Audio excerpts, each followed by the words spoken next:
Listen, you know, when I was growing up, I was probably about 8 years old, and at the time, we were living in Silver Spring. Yeah. Yes. Common misconception about me in D.C. A lot of people think I'm from the hood. That's not true. But I never bothered to correct anybody because I wanted the streets to embrace me. As a matter of fact, I kept it up as a ruse. Like sometimes I'll hang out with rappers like Nas and them, and these motherfuckers will start talking about the projects. Yo, it was wild in the PJs, yo. And I'll be like, word, nigga, word. But I don't know. I have no idea. My parents did just well enough so that I could grow up poor around white people.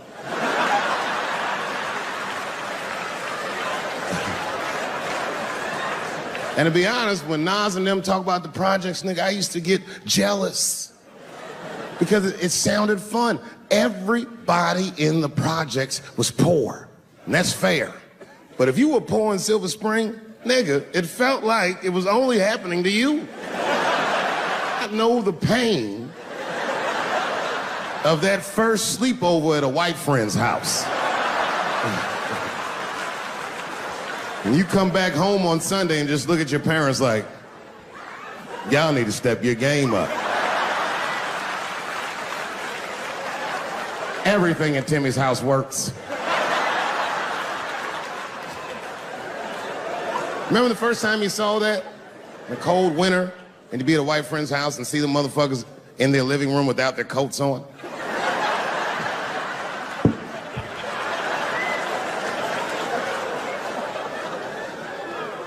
Timmy was one of my first white friends, like, in my life, man. He's a good dude, too. He moved to Silver Spring from Utah, of all places. I guess his family was affiliated with that Mormon church they got down there, and me and him used to hang out. And one day I was at his house, we were just hanging out, and Timmy says, Dave, why don't you stay for dinner tonight? I said, oh, man, I'd love to, but I can't. If I'm not home before dark, my mother will kill me. That was a lie. My mother had several jobs. I hadn't seen her in like 3 or 4 days. At that point in my life, it was my experience that white dinner wasn't delicious.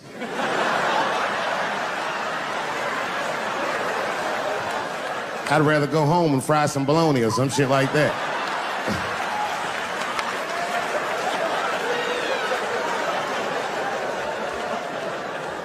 But then old Timmy threw me a curveball I wasn't expecting. He said, it's too bad you can't stay, Dave, because Mom made stovetop stuffing. I said, what the fuck, stovetop? Well, hold on, nigga, let me make some phone calls real quick. I had seen that commercial so many times, I had dreamt of getting my hands on some of that stovetop stuffing. And finally, I met a motherfucker that actually had a box of stovetop in the house. I couldn't miss this opportunity, so I pretended to call my mother. And then I came back and I said, Timmy, you're not gonna believe this great news. Mom said I can stay. And he said, fantastic. He said, why don't you come with me and we'll help set the table and then we can say the blessing. I had no interest in setting this motherfucker's table or saying these crazy ass Mormon prayers. I just wanted that goddamn stuffing. My hands first. My plan was simple. Wash my hands slowly, and by the time I'm done, the table will be set, the blessing will be said, and all that there will be left to do is eat. Went to the bathroom. I washed my hands very slowly. I must have been in there for about 10 minutes. And suddenly, one of his mothers came to the door.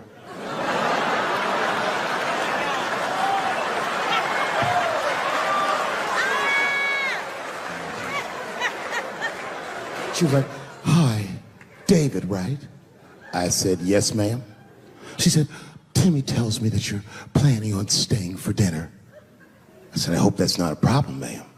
She says, no, it's no problem. In fact, we'd love to have you. It's just that we weren't expecting company.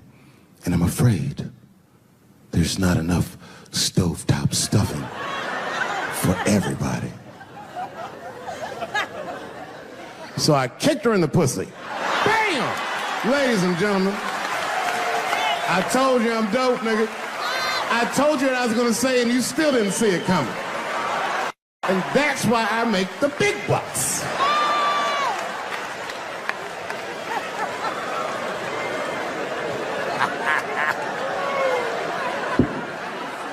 Oh my God. But there's a more important reason that I would stop doing comedy right now. And this reason is the real reason that's been percolating, and it really is the crowd, not you.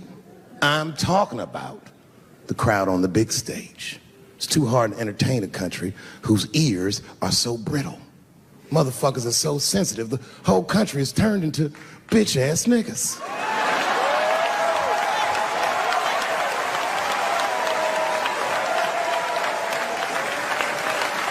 Everything you say upsets somebody. You know, I can remember when it all started. It was when I was doing Chappelle Show. When I was doing Chappelle Show, I used to do the show, and then on the weekends I do like concerts and shit like that. So I'm doing a concert, and there was a couple in the front row, beautiful couple. The wife was obviously Asian. You could see it in her face.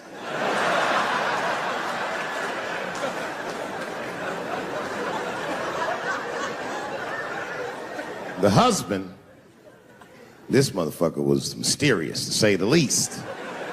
Couldn't quite pinpoint where he was from. Caramel-colored fella, very nice hair, but he could have been from anywhere. Bangladesh, Mexico. I can't guess with a nigga like this. All I knew for sure about this guy is that his wife was a bitch. I could see that in her face, too. No, he was laughing and having a good time, and she was scowling at me at a goddamn comedy show. I couldn't figure it out.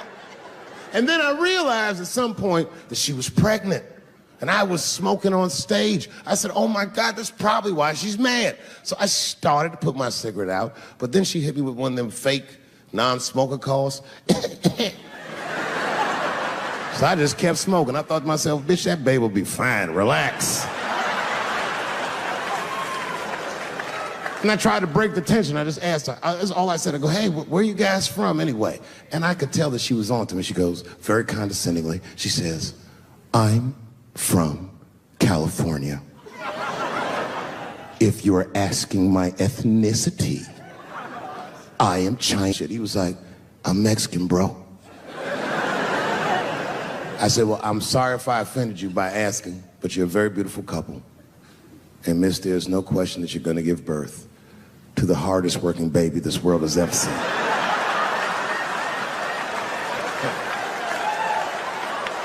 That's not a bad joke. She got very upset. She got up to leave immediately, but she didn't just leave. She had to take one last dig at me on the way out. I will never buy one of your fucking DVDs again, Dave Chappelle. I said, ma'am, with all due respect, Chinese people don't buy DVDs.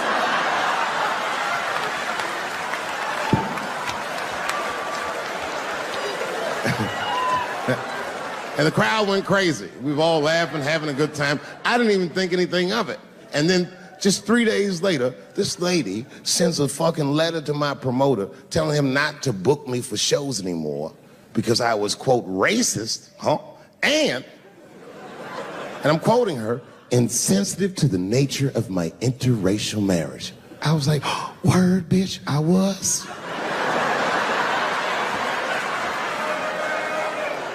If she would know that I myself am in an interracial marriage.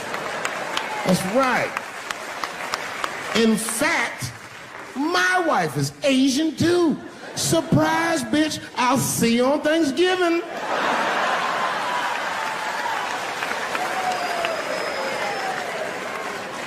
But my wife's not Chinese. She's Filipino. That's right, that's right. And our kids are Puerto Rican somehow, so there you go.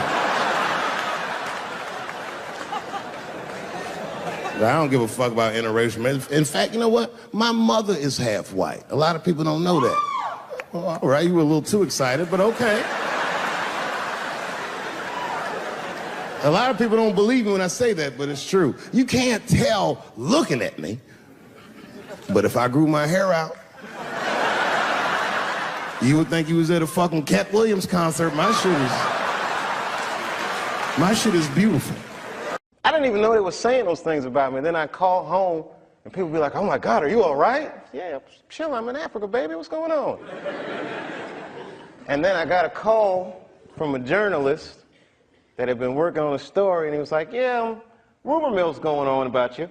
Just want to clear a few things up. And I'm like, yeah, what's going on? Okay, do you smoke crack? I said, what? Do you smoke crack? Did you graduate from high school? I mean, it was all these crazy questions. And I thought about never coming back. I said, this place is crazy. Like, I'm that dude. I just thought about all the things that celebrities go through and what celebrities become in our culture. You know, if you Brad Pitt and Jennifer Aniston and your marriage is breaking up, that's an awful thing. But to see that speculation in people gotta sting a little bit. Yeah, yeah. And then I realized, oh my God, I'm one of those people. That's a small club, man. That's a weird place to be. Ain't really no going back. You can't get unfamous. You can get infamous. Right. But you can't get unfamous. Right. So I got scared. I'm not gonna lie, y'all, I was scared to death. And I didn't touch the mic. This past year, I did the least stand-up I've done since I started. 'Cause I was freaked out, man, with the fame thing and being called crazy and drug addict and all these things. Scared me. You know, being treated that way. Like I'm not a person anymore. You say this shit about me in front of my children, and you know, who the f do these people think they are? And they don't know what happened. You know, I have not spoken about what would make a person walk off the set of a successful show and go to Africa. But again, people don't understand it, so they call me crazy, and I don't like that. One of these magazines, Newsweek, it's a very credible magazine, and they're saying, you know, maybe I smoke crack, and it was all innuendo, and the magazine as credible as Newsweek. I was very surprised that this was happening. And then I got to make some real choices, man. Is that what I want for myself? Did I get too big? Because I like people. I like entertaining. And the higher up I go, for some reason, the less happy I am. You know, is it going to get to the point where I'm doing a striptease on TRL or waving a gun on the street, saying they're trying to kill me? No, I'm not going to let it get to that point. I'm going to go to Africa. I'm going to find a way to be myself, man. I gotta, you know, I'm an artist, man. You know, I don't need a sneaker deal. I mean, I'd like one, but there's only 6 studios, man. There's only 6 agencies, man. This is a small, controlled thing, and I don't like having to beg for the spotlight, man. You know, the machine is good for us, and we good for the machine, and it should be fair, man. Martin had a stroke. He almost died. And then after that, I saw him, and I was like, oh my God, Martin, are you okay? And he said, I got the best sleep I ever got in my life. That's how tough he is. So let me ask you this. What is happening in Hollywood that a guy that tough will be on the street waving a gun, screaming, they are trying to kill me? Yeah. What's going on? Why is Dave Chappelle going to Africa? Why does Mariah Carey make a $100 million deal and take her clothes off on TRL? A weak person cannot get to sit here and talk to you. Ain't no weak people talking to you. So what is happening in Hollywood? Nobody knows. The worst thing to call somebody is crazy, is dismissive. I don't understand this person, so they're crazy. That's bullshit. These people are not crazy. They're strong people. Maybe the environment is a little sick.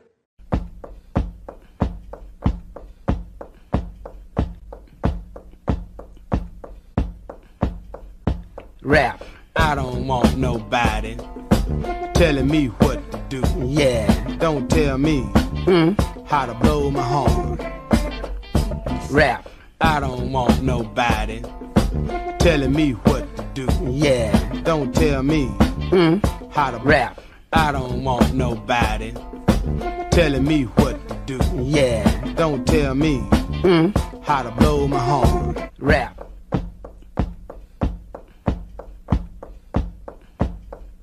Rap. Heard it's great. No, for real. Mel Gibson told me. So you gotta go. I've never met Mel Gibson.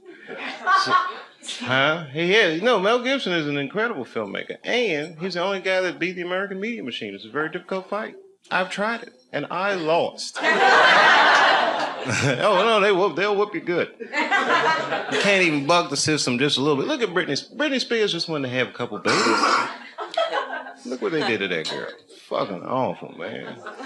She had to shave her head. Just take the heat off her pussy for a minute. I mean, it was like all that shit happened to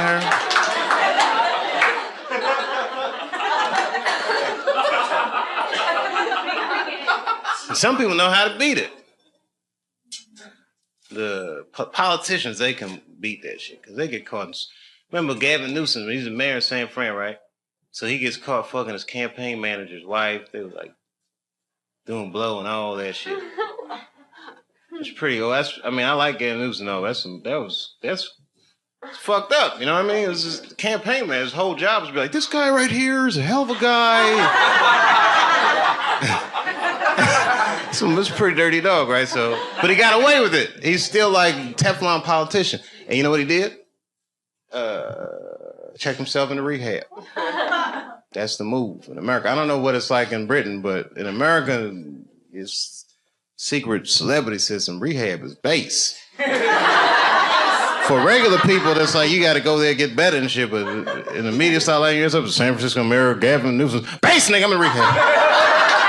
Woo! 60 days. I got 60 days. I don't want to hear it. And I didn't know about rehab when the media got me, and they hit me with the crackhead rumor. That shit was fucked up. And I'm a skinny black dude. I can't defend myself. It's hard, you know, people just believe that shit.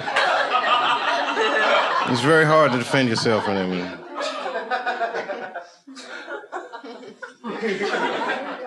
Who else got in trouble? They get everybody. Elliot Spitzer. I actually like Elliot Spitzer, too. I got a lot to say about that. I'm not... I should just... Come on, man. Can't anybody... Am I the only one that can... Can you see the codes, Sherrod? You see the codes. You see the codes, right? It's always about something. Do you understand what I'm saying? Do you actually understand what I'm saying? They all play that same game. It's not Elliot Spitzer, though. It's a dirty-ass system. Right. Everybody gets in trouble, but not for the same kind of reasons. I can't explain it. It's a very big idea, and I don't know how to distill it without sounding like a crazy conspiracy nut. But it's not a conspiracy.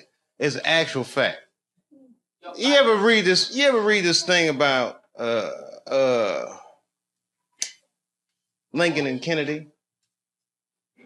Somewhere on the internet, you'll find it. It's a list of similarities between, like, you know what I mean? Like Abraham Lincoln's secretary's last name was Kennedy. Kennedy's secretary's last name was Lincoln. I used to be an usher at Ford's Theater where Lincoln got shot when I was in high school. I had nothing to do with the murder. But I just pay attention to these types of things. You know what I mean? Like the way they be trying to roll Barack over like he's Martin Luther King. That's a complete media phenomenon. I didn't draw that line. Martin Luther King was not an elected official. He wasn't. He was a chosen official, but he was not an elected official. That's the difference. Someone sees a young preacher this charismatic, they say, you know what, this guy could actually lead our movement. And at first they asked him, he said, I don't want to do it. They said, why don't you want to do it? Because I'm 22, bitch, I'm getting pussy, I'm having fun.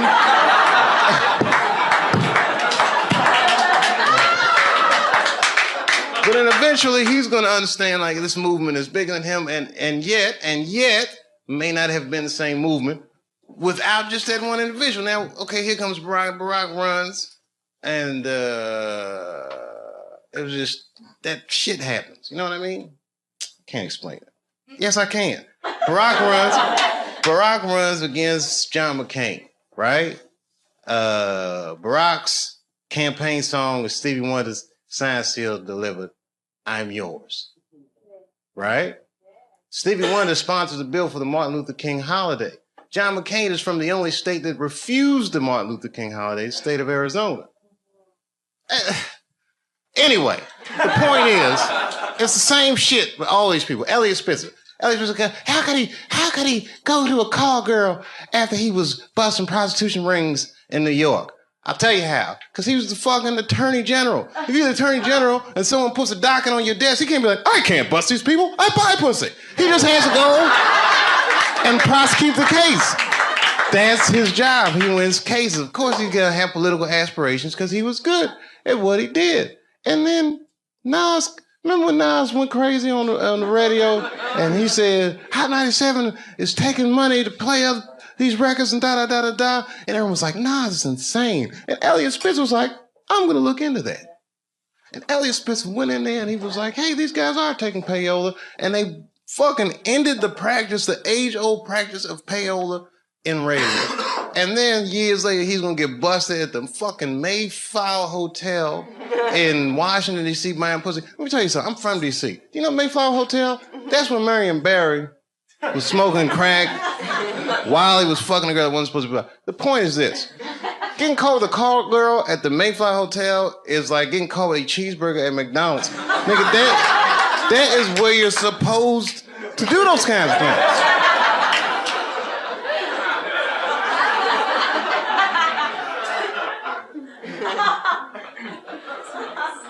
And then the girl comes out with a MySpace page and she's like, oh, the reason I was sucking all these dicks is because I was trying to work on my music career. I'm a musician. I said a magician. She said musician, but I heard magician. Ladies and gentlemen, for my next trick, I'm going to suck a record contract out of an attorney general's dick. Ta-da, same label as Knots.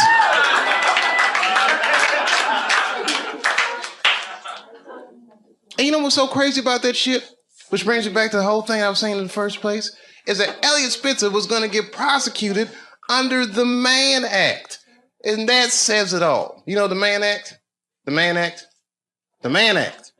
Sherrod, you don't know the Mann Act? No. You better know. In your line of work, you need to know these things. The Mann Act is the law that says it's illegal to take a girl across state lines for purposes of debauchery. The Mann Act was written to get one man, and that man was Jack motherfucking Johnson, the first black heavyweight champion of the world. He used to beat the shit out of white men and leave the arena with white women in the 20s. It was amazing. He fucked the whole Matrix up. When Jack Johnson won the world championship, he chased the white champion. Back then, white champions would be like, I don't fight black people. It's beneath me. But really, they were scared to death. Jack Johnson was huge. And you seen them old tapes in them boxes. Them motherfuckers had that style like this. Jack Johnson moved like a modern person. You know, these motherfuckers, if I had a time machine, I could be the heavyweight champion in the world. Is this motherfucker pointing his fist at himself? I beat the shit out of these guys. It was amazing. I mean, if you watch some of these Jack Johnson, because back then, you know, they weren't the same fight regulations. He would whoop their ass for hours. This was before cable television and all that shit. Them just bop, bop, bop, ew! And it was fucking amazing. And then he would leave the arena and he would openly have sex with white women all the time. Now, you think he would get persecuted for that, but they never touched him. Because the heavyweight champion in the world is the most prestigious title in sports. Period. You know who suffered for that? The white women. One killed herself. No, one killed herself. I mean, they fucking ostracized these women like you wouldn't believe. Just cut them off from everything they knew and loved for fucking around with Jack Johnson. And then they couldn't stop Jack Johnson. The headline of the paper say, Jack Johnson is it. They chased this nigga around. They made the Mann Act. He had to flee the country. He was living in exile, couldn't fight anymore. When Muhammad Ali saw Jack Johnson's story on Broadway, he said, that is my story. If you change white women to Islam, he said, that is my story, right? Jack Johnson just got pardoned in 2005. Do you know who sponsored that bill? John McCain. Wow. Cleaning up from that Martin Luther King shit. I'm telling you, it's all fucking connected. It's a very flimsy system of pseudo or false morality. Is anybody in here gay? Get her! No, it's good. I'm totally joking. This is New York. Are you gay for real? Okay, so you know that gay marriage is illegal, right? Why do you think that that's illegal? People suck. I don't know. I don't have a good answer for that. Do you even care about marriage? Yeah, I want to get married. Eventually. It's really to a girl or a guy? Girl. Just checking.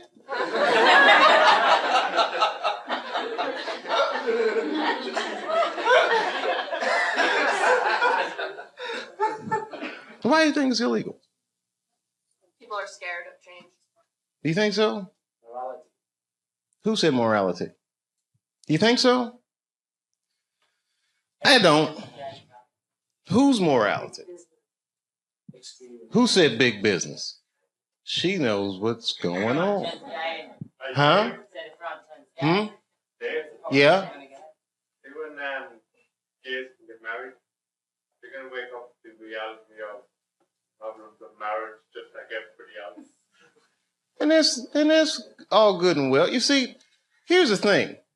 No matter what your morality is, it's still a secular society. So even if gay marriage is against my own personal beliefs, I can't necessarily believe a government that would say we don't want to do that for moral purposes. Not while you fucking bombing Iraq like that, or sending motherfuckers to Afghanistan like that. I mean, you can't be hitting me with all this dubious ass morality. They say morality because that's what their constituents need to hear, and because they think that's what their constituents want to hear. But honestly, Bill Clinton said 90% of the shit that people talk about has nothing to do with what the actual job of the president is about. You think the president be sitting around, what time is it, 10 o'clock? Oh, we got that gay meeting. Hey, guys, what are we going to do about that? I mean, they don't give a fuck about it. No, who actually is going to give a fuck? Big business. And I have a whole belief system about that you just don't want to know.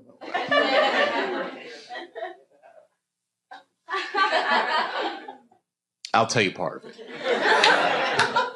All right, it's a tiered, listen, marriage laws are fucked up in America. I don't think that the government should have that much say in actually how people devise a marriage, because a marriage, right, devoid of any kind of religious belief or emotion like love is a business contract, period and simple. And tons of people in Washington or legislative bodies, even guys like Elliot Spitzer that have wives or fuck prostitutes, live in loveless marriages. And they have these shits arranged because they're in such a high social stratosphere that they have to keep up a certain appearance. So why are they imprisoned by their own marriage? It's this form of economic slavery. And if you look at the way this shit happens, corporations were made legal in the United States by the 14th Amendment, right? Or 15th Amendment, which freed the slaves. And then under those rights, people said, we want the same rights as those motherfuckers as collective individuals, right? And if you're a collective individual and two collective individuals want to do business with one another, one's masculine, one is feminine, so they define a marriage institution between man and woman. But what if corporations is gay? I'm just saying. What if Aunt Jemima doesn't want to be with Uncle Ben? What if Aunt Jemima wants to do business with Sarah Lee? Well, wait a minute. What if Uncle Ben wants to do business with Mr. Clean? That's all I'm saying.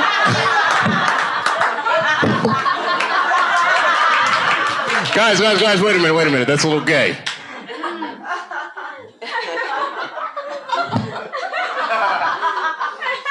I'm sorry, I thought that was funny. What if Aunt Jemima? I don't think that's what Mr. Clean was. Uncle Ben wouldn't do this. Maybe I should have picked different companies. I put myself in a bad position. I'm just joking around. You're like, we don't want to hear this shit. It's just a conspiracy theory. I believe in aliens too, bitch. How about that? They're coming!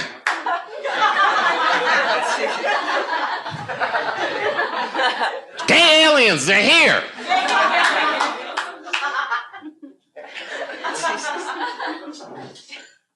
All that shit, fake. World Trade Center, fake! You wanna know who blew that shit up for real? I ain't gonna say that. But you know, it's my own personal thing. I don't even want to say that shit. Yeah. You know who I think blew up the World Trade Center? Ashton Kutcher. America, you have been punked.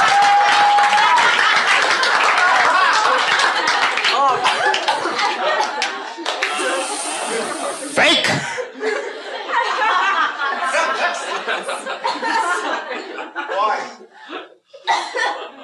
Why did he blow up the World Trade Center? I don't want to sound like a cynic.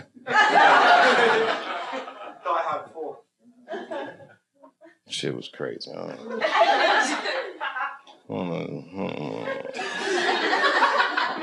I don't know the truth, but I know who does. Strippers. They know everything. Does anyone have a cigarette? Yeah. Sure. Good on you, mate. I wish I had it. Your accents are so nice. And I do listen to BBC News. We all listen to the BBC. You're all listening to the BBC. That's what they say all the time. GMT. Oh, every time you say what time it is, it goes GMT. What does that mean? Whose mountain? Greenwich.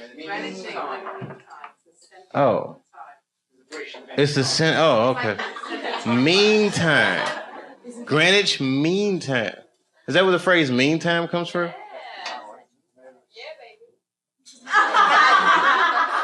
Wow, you can tell that your country conquered a lot of shit, man. Greenwich Mean Time. I learn shit every day.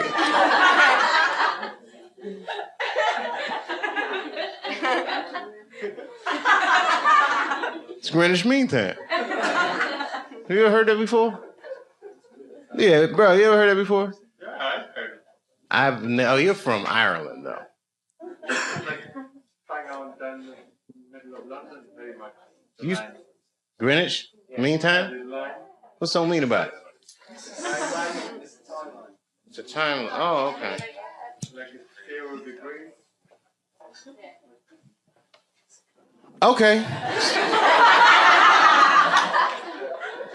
You ever seen a guy's mind stretch? I might buy for it. Like in the 24 hours, like 0, 0, like 0. Oh, I don't do that 24-hour clock shit. I hate that shit. It's 1500 o'clock. 1500. You got moved here, right? Like to make life easy. Got blocks. No, I don't like that shit. That's when it's good to have them strippers around. Strippers are like the Google of the streets.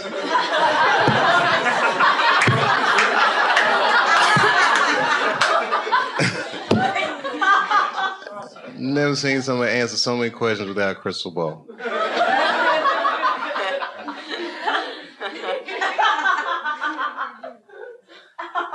It's true. It's amazing. Skill sets.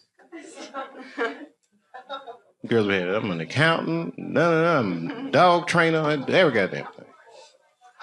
It's amazing. All right, it was something hilarious though. All this shit is depressing. Ashton Kutcher didn't blow up those buildings, by the way. I don't want you to think. I'm not gonna put that on him. Huh? American people. American person is one of the most lied to people in the world. That's our whole game with America. Because freedom is not a privilege, my friend. It is a fucking burden. Because a free person has to make choices all the time. And you can't make a good choice unless you have the information. And in America, it's not like China. You know in China when they had the earthquakes, you know what the headline was in the newspaper? What earthquake? They don't tell those people shit.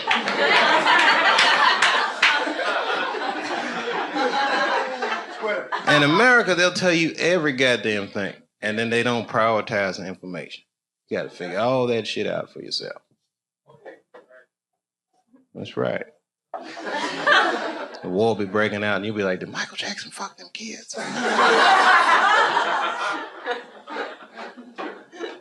That gets shuffled funny.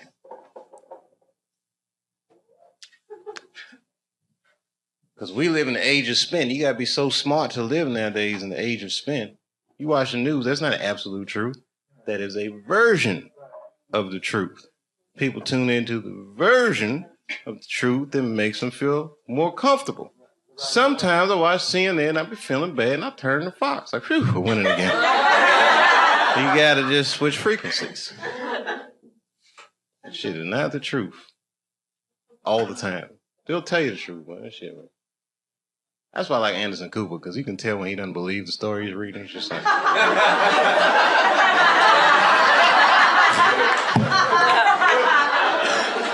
I just work here, Dave.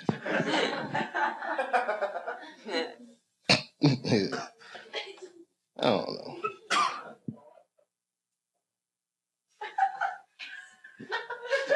There's something to that. It's not that. You know what it is about the age of spin? Because they play so much words, I don't even know what the fuck anybody's talking about anymore. How can you actually know? How can you make a decision? It's like, you know what I mean? The way that we, like, okay, Planned Parenthood, right? Planned Parenthood is actually for abortions. It's for people who didn't plan shit out. So you don't know if you're pro-choice or you're anti-consequences. The whole shit is... If you think about them shits long enough, you'll go fucking crazy. And that's when you gotta find a stripper and be like, bitch, explain this to me. You know the dark side.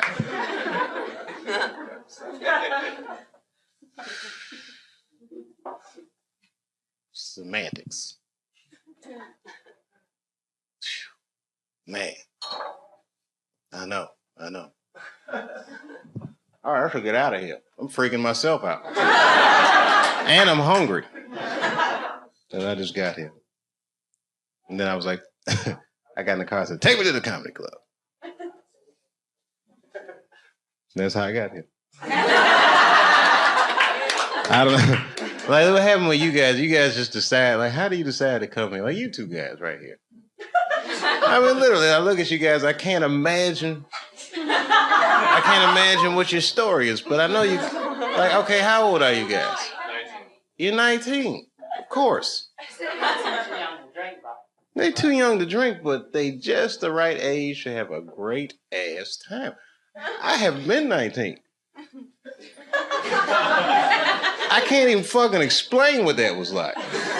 It's great. I mean, I'm surprised. I mean, you know, I remember what it was like for me. I don't know what. How can I explain what 19 was? How can you have a good time? Oh, that's right. You are Australian. You can have a good time without drinking, can't you? You have a great time without drinking. I do it all the time. I was in Saudi Arabia. I didn't drink a drop the whole time I was there. And I had a blast. Dave, what'd you do for fun in Saudi Arabia? Well, I drove an Escalade with 16-cent gas. That shit was fucking great. Drove that motherfucker in circles. What oil problem? You gotta see it to believe it in Saudi. That motherfucker. There is no gas station. You just roll out. Time to roll. That shit was great. I went to Dubai. You ever been in this place, Dubai? How is it? Well, have you ever seen the movie Blade Runner? It's like that, but sunny, with no robots or problems. Oh, it was fucking great. And there's so much, they building shit like you wouldn't. I mean, that shit look like Legoland. That shit is amazing.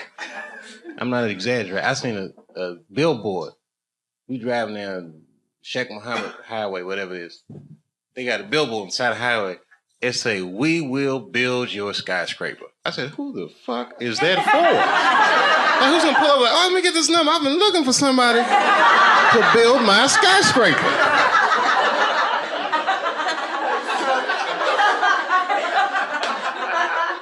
Yes, could you erect a skyscraper for me? I saw your billboard.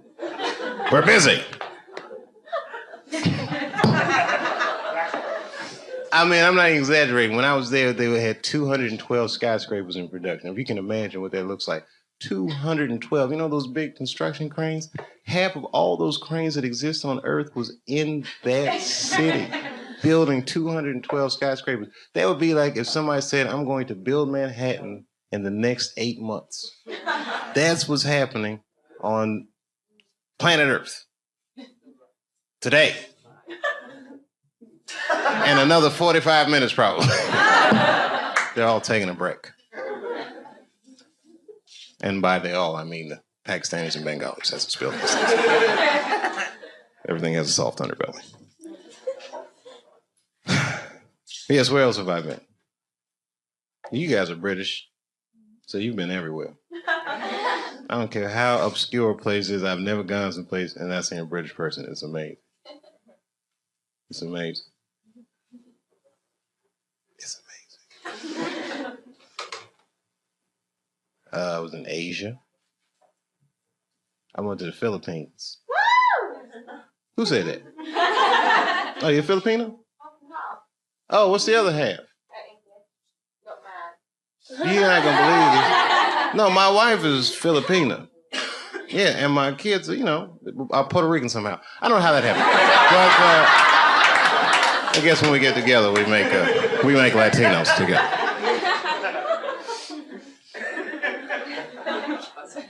They're from Puerto Rico. They've never even been to Puerto Rico. Why'd I bring it up? Oh, I'll tell you what. Have you ever been to the Philippines before? Okay, I went there, and I like the Philippines. I was actually, you know, I did not enjoy the poverty. I shouldn't even bring this up. I'd say it if Sherrod was here. It's the kind of thing, it's like, you know, when you're a comedian and you see something horrible, you should just only tell other comedians about that. Because everyone else is going to, you know, like, we had that worldview. I'll tell you, because you're a comedian, all right. It's not funny at all. I'll tell you, it wasn't funny when I saw it. I'll tell you when it was funny. Okay, so we're driving down the street in the Philippines. It was like urban area. Now, I don't know if you've ever been to Asia. Traffic, not so good. As a matter of fact, it's horrendous traffic. Small, you know, it's somewhat chaotic. For me, for my American standards. Excuse me, everybody. Whatever. Okay, you've seen hood movies, you picture bad neighborhoods, you've heard all these things, but you got to see, you know, real poverty. Like when an American sees it, you can't help but be like, holy shit. Okay, so we made a couple turns trying to get out of traffic, and then we turned into like, it was like the real world, real poverty. What do I mean by real poverty? Well, there were tons of things that I saw in that instant. Like we turned a corner and all of a sudden it was like, I've never seen any of this shit before in my life. One of the things was, because it was an urban setting, you have to imagine it's a city, but there was a guy and he was, it wasn't funny to me, this was not my initial reaction. And I need to tell you that, but you're a comedian, so please look at it with those glasses. This is like that Kramer moment I was so worried about. Okay, we turned the corner and there was a guy, he's walking, and he had no clothes on, right? Now, that shit could happen in New York, but the way he was walking was like he didn't have no clothes anywhere. Like, it wasn't like he was walking to some clothes he had. He was just walking like, I'm naked, B. So like, I know, now, it wasn't funny to me at all. My kids were in the back. They were like, oh, shit. Like, you know, they're like 5 and 8. Oh! Like, all right, so now, their reaction to it, maybe, well, they just because they're kids. And I remember what it's like being a kid. And he was naked, man, in the city. And all right. So I explained to the kids, listen, guys, you know, this is what the world is like. There's people out here don't have da-da-da-da-da, you know. There's grandmothers from there. She's explained to her mom. We all explained to her. The kids like, oh, Oh, snap, okay. So then we come back to America. It's like 8 days later. And we split up. Kids go back to Ohio. I said, I got to go to LA, take care of some business. I went to Hollywood for a minute. And then my wife calls me up and she says, and she's crying. I go, what's going on? She goes, she did it. I said, who did what? She's like, Manny Pacquiao. He won. And I said, oh, that's fucking great. You know, this happy. She said, finally, you know what I mean? People feel a lot of pride when Manny Pacquiao won. And it was kind of touching the way she felt. And then she said, he's going to give his money to the poor. And then I say to my wife, and this one was funny, I hope he buys that guy some pants or something. And she felt out like, but it was funny because it was weeks later and it was an emotional moment and it was so emotional. I felt a little uncomfortable, so I just had to throw a little joke in there about the guy who saw with no pants.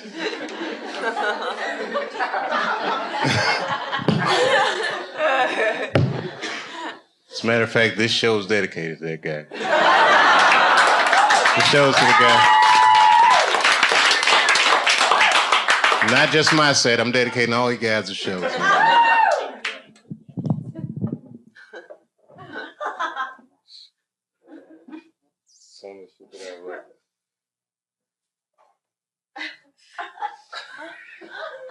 It's uncomfortable. I really didn't have anything to talk about. Oh, hey, thanks. See that Barack was right. We can do this. It's going to be great. America's going to be great again. You'll all see.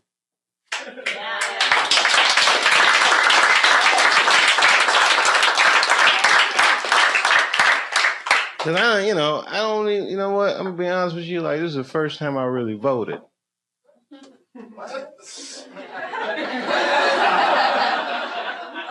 As I was an Ohio voter, so I said this might be important. And as soon as I walked into the polling place, you know what they said? Barack's got another one. And I said, and I was, you know, I mean, why are you going to assume that I'm going to vote for Barack just because I'm black? Because I'm also rich.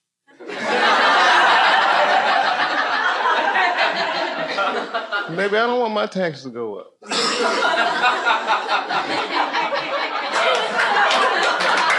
I mean, that's just my luck.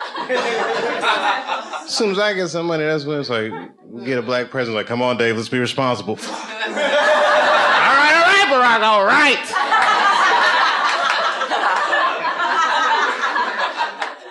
No, I'm glad to do it. They just raised my taxes. This is going to healthcare. I'm glad to do it. You know why? Because Americans should be allowed to be sick if they need to be. I hope you have a good trip here. Do not get sick in this motherfucker or you are doomed. We don't even give a fuck about our own citizens. You think we're going to help you? We have that Lords of London on you. We don't give a fuck. You got to pay China back.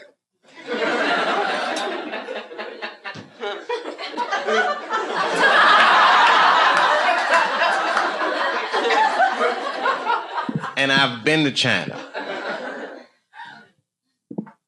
And I saw the Great Wall of China. Have you seen it yet? Anybody here seen the Great Wall? Anyone? You've been to China? Are you Chinese? No, Korean.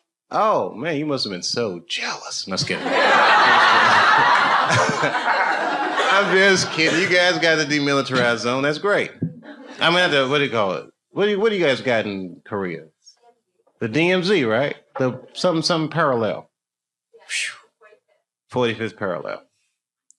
It's a thin layer of America protecting you. I'm just kidding.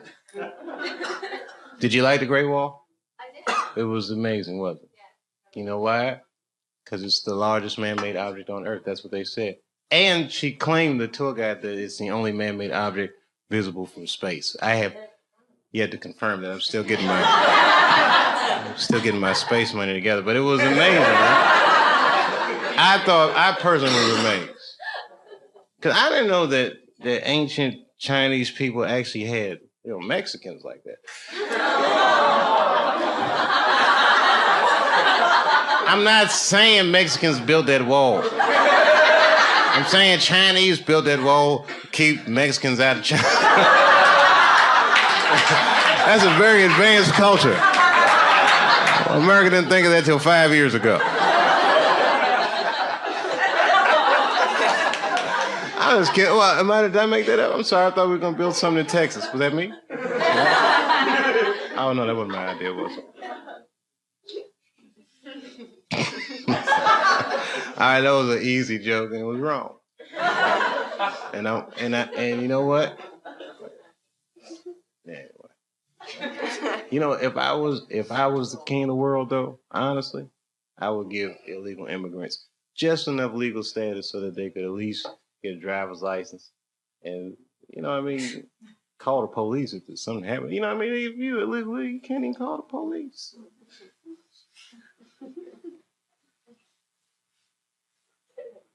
You know how much crazy shit? Look, I don't even want to talk. It's not. Listen, I'm gonna finish up right now. This is it. This is all I'm gonna say. All right, you seen the paper, right?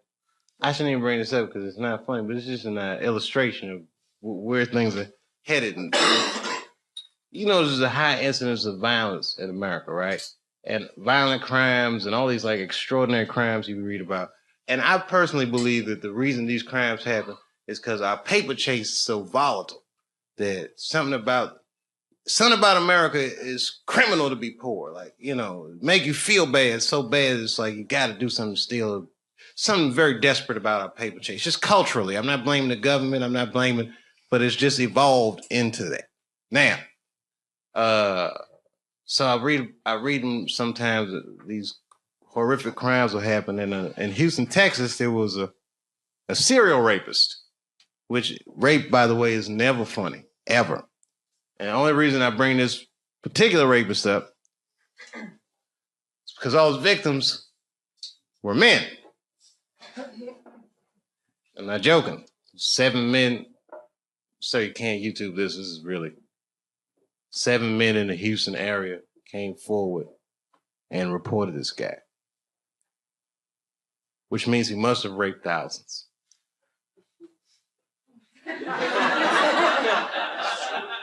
Because that is a very difficult phone call for a man to make. I'm just saying. It's not the same like when you get raped, ladies. There's no hotline or support group for that. When a man gets raped in our culture, you just gotta get up, walk that shit off like, oh. Got raped. Got a man up about it. You gotta be talking about it. These guys don't really care about each other in America. I can't explain it, but I don't know what a British dude would do. You might, but in America, you know what I mean? In Houston, Texas, I know you haven't been to Houston yet. That's not the shit. That's not. Like, if dudes go out, like, okay, these two dudes might be best friends, right? They're gonna get out, they're gonna say, hey, let's split a cab home, right? They're gonna get, and his buddy gonna be like, he's gonna get out the cab, and before he even get over at the cab might pull off. His buddy's like, where you from? They don't play that shit in Houston. Houston, do be like, hey, man, could y'all, just wait for a minute till I get in the house. And I'll flick the porch lights on and off, let you know. You pull off, they'll be furious. Hey, y'all could have just waited for a minute before I got in the house last night. Man, we was tired, all right? Shit, we had to drop everybody off. What's wrong with you? What's wrong with me? I got raped last night, baby. What?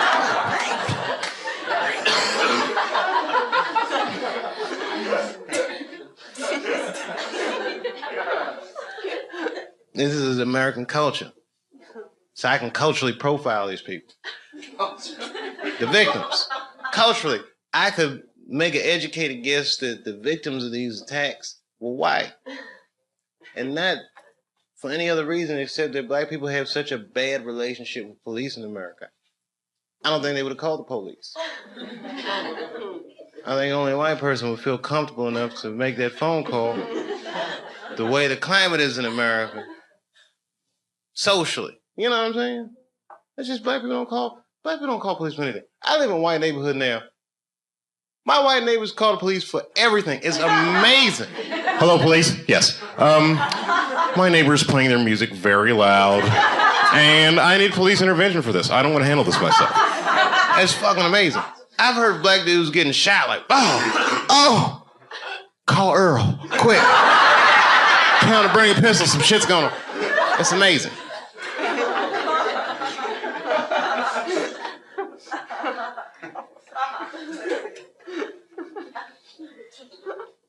I just can't see that someone coming to the clubhouse. Oh, Earl, what's wrong with you? Oh, I got raped, man. Raped? Yeah, they raped me. Let me use the cell phone, man. I called the police so I can fill out a report. Call the police? Fuck that shit. Nobody raped somebody in our crew. We're gonna handle that shit ourselves. What do you mean we're gonna handle it ourselves? What you trying to do? I tell you what we're gonna do. We can go to their neighborhood and fuck somebody in their crew in the butt. Then we'll club out and be like, yeah, fuck that. You gonna get them motherfuckers. That's when I walk in. Hey guys, what's going on? Dave, Earl just got raped. Raped? Oh, they got me, Dave. Yeah, man. We can ready to go to their neighborhood and fuck one of their crew in the butt.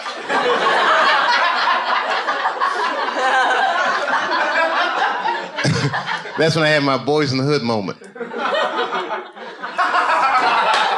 I can't get in that car though, boy.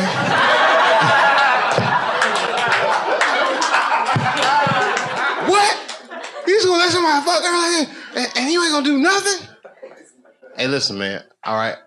I got kids and I got family. I'm famous, all right? I got shit to lose. I can't just be raping people every time I want to settle my differences. Why don't we just call the police or something? Can't call the police, man. Raped.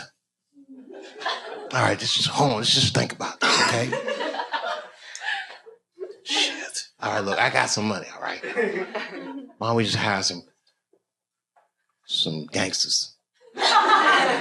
Rape these guys for us. Then it turns into The Godfather.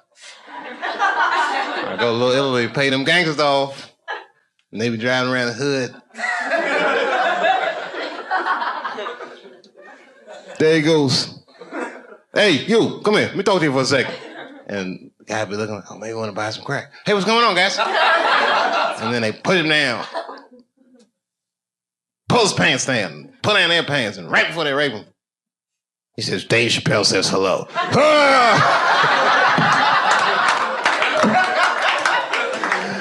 And I'm at the opera.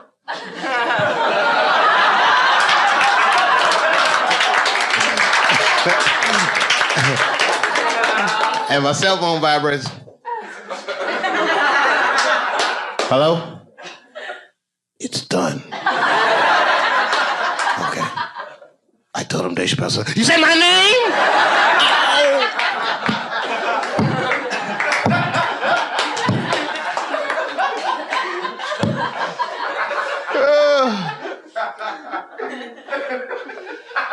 Not an appropriate joke, I know. Male rape is on the line. It's not rape. It's not funny, but it's so bad that it's. You know what? It's the kind of joke that I would tell in a nightclub, but I would never tell this joke on television. Even though I might, maybe I will. Maybe I will. I have mixed feelings about it because it actually happened. You know what I mean? And I want them 7 victims to be like watching it and be like.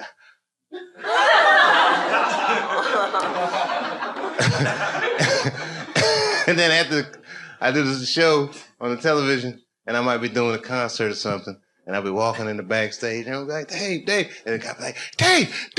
I'm like, hey, man, be like, I'm the Houston rapist. Thanks for the shout out.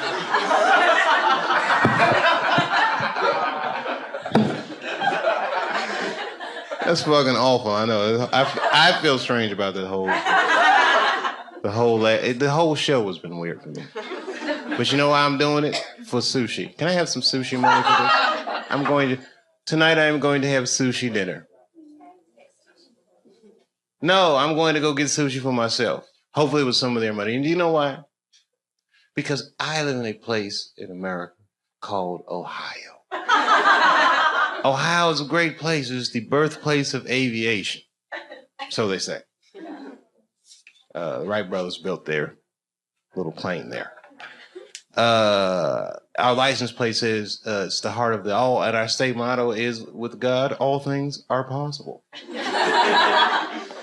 However, I'll tell you what's not possible in Ohio is getting a good sushi dinner because it's too fucking far from the water, and that fish be tasting funny as shit. So every time I come to New York, I try to get myself a decent sushi dinner. And I take a picture of it on my iPhone, and I send it to my wife with a little caption that says, "In your motherfucking face, baby." And then she texts me back, LOL, fuck you. You know, we have a funny relationship. We really do. We have a good relationship. As a matter of fact, it's amazing that she's not with me. Because I depend on my wife so much.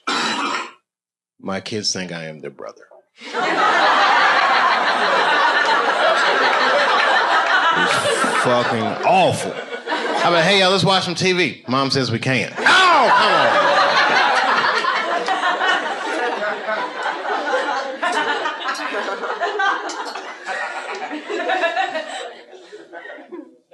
That's crazy. It is crazy. I got, man, don't get me started talking about the kids. You know, one time with my wife, when we argue, everybody argues. But sometimes, like, I'll vent on stage. It's not cool. It's kind of unfair. But it makes me feel good. And one time I was doing that shit, right? And I guess one of her girlfriends was in the audience and text messaged her, and then she come to the show with the kids. But I didn't know. It was an early show. So, but then I seen her, and then I seen the kids, and then, you know, I had this ego thing. So now I feel like, well, I'm not backing down because the kids are here. They're going to have to learn somehow. Because now I just don't want, you know what I mean? Switch my shit up. It was crazy. It was the wrong decision. Then after the show, we in the green room arguing, and I say, man, I'm talking all that shit. I don't want to talk about this shit. I'll go up like this, and my car don't start. So now she got to give me a ride home. I get in the car and try to play like I'm asleep. But really, I was awake. I just didn't want to talk about the show. And you know who else was awake? My son, my oldest son, in the back. And I hear him say this, Mom, what is pussy?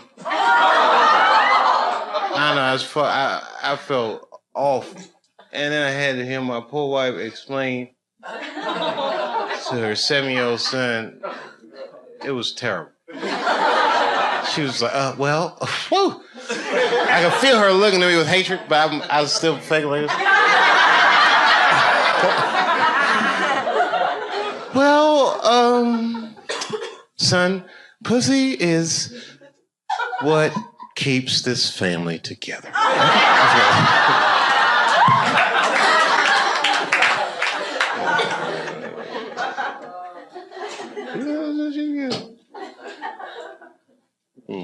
I got so many jokes about them kids. I'm not ready for that, though. I'm ready for that sushi dinner. Spicy tuna, I can taste it. Salmon with the crispy shit on it. I don't know what that shit is.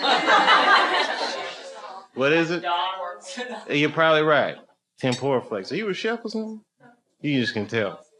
Yeah, sushi's good shit. It is really good shit. You know, like go in a restaurant, you take your shoes off, and then they'll be like, sir, put your shoes back on. Oh, sorry. Sorry about that, you guys. I just get into the whole thing like I pretend like I'm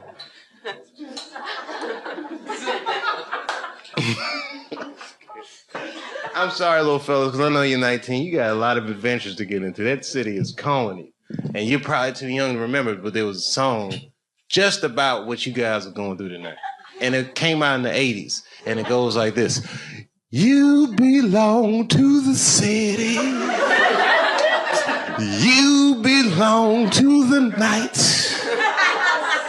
Living in a river of darkness beneath some neon lights. And then there's a saxophone part. That's right, that's right. That's old school. You don't know about music like that. You're 19, man. It's amazing. You don't understand. You grew up with the internet. I'm just figuring this shit out. You got satellite television. You got a phone in your motherfucking pocket. I used to have a cell phone this big. If I talk for more than 25 minutes, the back of it get hot.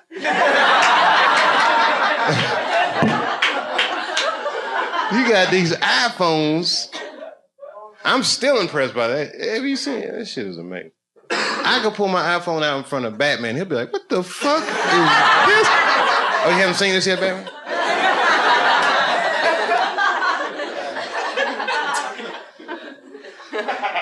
I could go 5 years back in time with my iPhone. And when I get back in time, it'd be like, what was it, 5 years ago? 2003. Okay, I go back, 2004. All right, I go back in time, right? Somehow I get access to a time machine. Now I go back in time.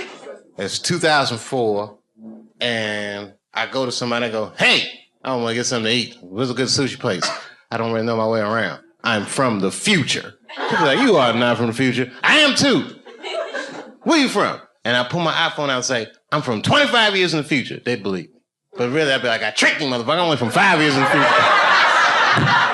Shit is right around the corner, motherfucker. It's about to happen.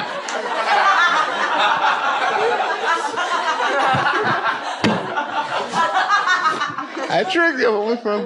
I'm only from 5 years in the future. The rape stuff was funnier, Dave. Well, I'm sorry, man. I thought that was me. Okay. You guys don't know what I'm going through. I might melt down like Lenny Bruce on this motherfucker. You don't know what I might do.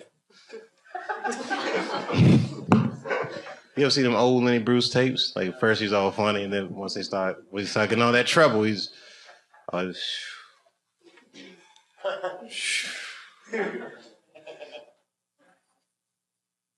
should melt down on the show. How about Joaquin Phoenix? What y'all think about that? That was bad? All right, I watched it, and I watched that whole interview, and I said to myself, Joaquin Phoenix is a fucking genius. That was like the greatest press appearance I've ever seen in my life. Yeah, that shit was... Yeah, you saw it? Yeah. What'd you think? Why? He was so what? He was not... No, he wasn't stoned with it. Oh, listen, I've been high. He was in complete control of that situation. You understand? This is how brilliant it is. Basically, what he's doing is resisting every protocol of what it's like to be on a late night talk show. He didn't do any of the banter. He didn't do any of that, hey, good to be here, Dave. I got a new movie coming out. He didn't do any of that shit. He's a completely different kind of celebrity than I am. By design of what he does. He's a fine actor. So you don't know what he's like. Only time you see Joaquin Phoenix, he's in a movie pretending to be somebody completely different. And he's very good at it, so you can't tell what he's actually like. So this is the first time he ever stepped out in front of his work, and he was like, made a point not to be charming at all. How have you been? Good. What are you working on? Music. What kind of music? Hip hop. And then everybody laughed and he goes, is that funny? I said, this guy's a fucking genius. 10 minutes on Letterman, he was on every publication the next day. It was in USA Today. Look how crazy it is. Everyone was talking about, he's a fucking nut. He must have been high or something. Joaquin was probably reading that shit like...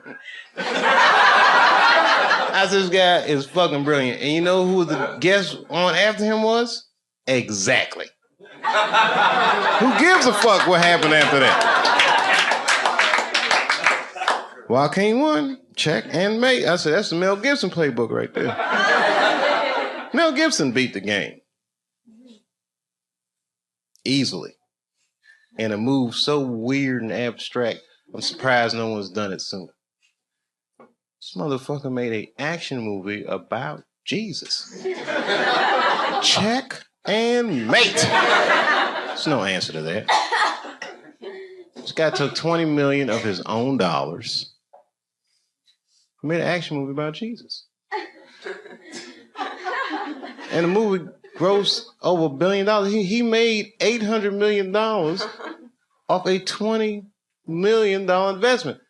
All in, he probably made close to $1 billion off a $20 million investment. Do you understand what that will do to your life? Do you understand how much money $1 billion personal dollars is? It can't. It's enough money to get pulled over by the police in LA County and jump out of the car like, fucking Jews? What's poppin'? Is everything all right? Police like, you can't say that about the Jews. I can't. Base nigga, I'm in rehab. Game over. That had never happened before. And then followed that shit up with Apocalypto, which was fucking... That movie's great. Have you seen it? That shit is like Mexican Braveheart. That is the best shit I've ever seen in my life. I was talking like that for a week. Taga, taga, taga, cha. Taga, cha. You wanna know why? Because he made a movie, a major studio movie. He didn't use one Hollywood actor in the entire movie. That's not cheap. That's amazing. He got indigenous people from the Yucatan to be in Hollywood. It's amazing. Can you imagine that shit? Just going to the Yucatan? Let alone going there to cast some movies, walking up to somebody in a thong. I got taga, taga, taga, taga, I got taga. Have you ever considered acting? Taga, taga, cha. Ika, taga, taga, cha. Well, my name is Mel Gibson, and Passion of the Christ. I've seen that.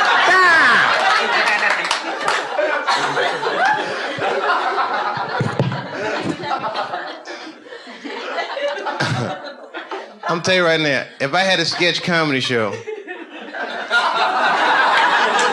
let me tell you right now, if I had a sketch comedy show, I guarantee you, I fucking guarantee you, I would do the funniest Apocalypto sketch that you couldn't even fucking imagine what I would do. I got an angle on that shit. No, seriously. I got an angle on that shit that's so good, I'm like, nobody do that shit. Saturday Night Live, nobody would think of the shit that I would do. And it's so simple. It's right in their face. If I had a sketch comedy show...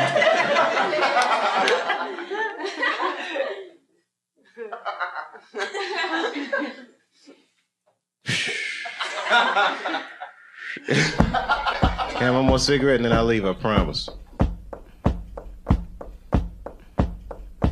Rap, I don't want nobody. Rap, I don't want nobody. Rap, I don't want nobody telling me what to do. Yeah, don't tell me how to rap.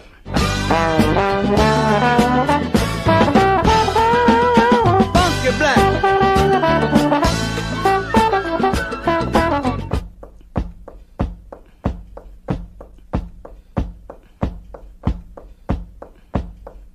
Rap.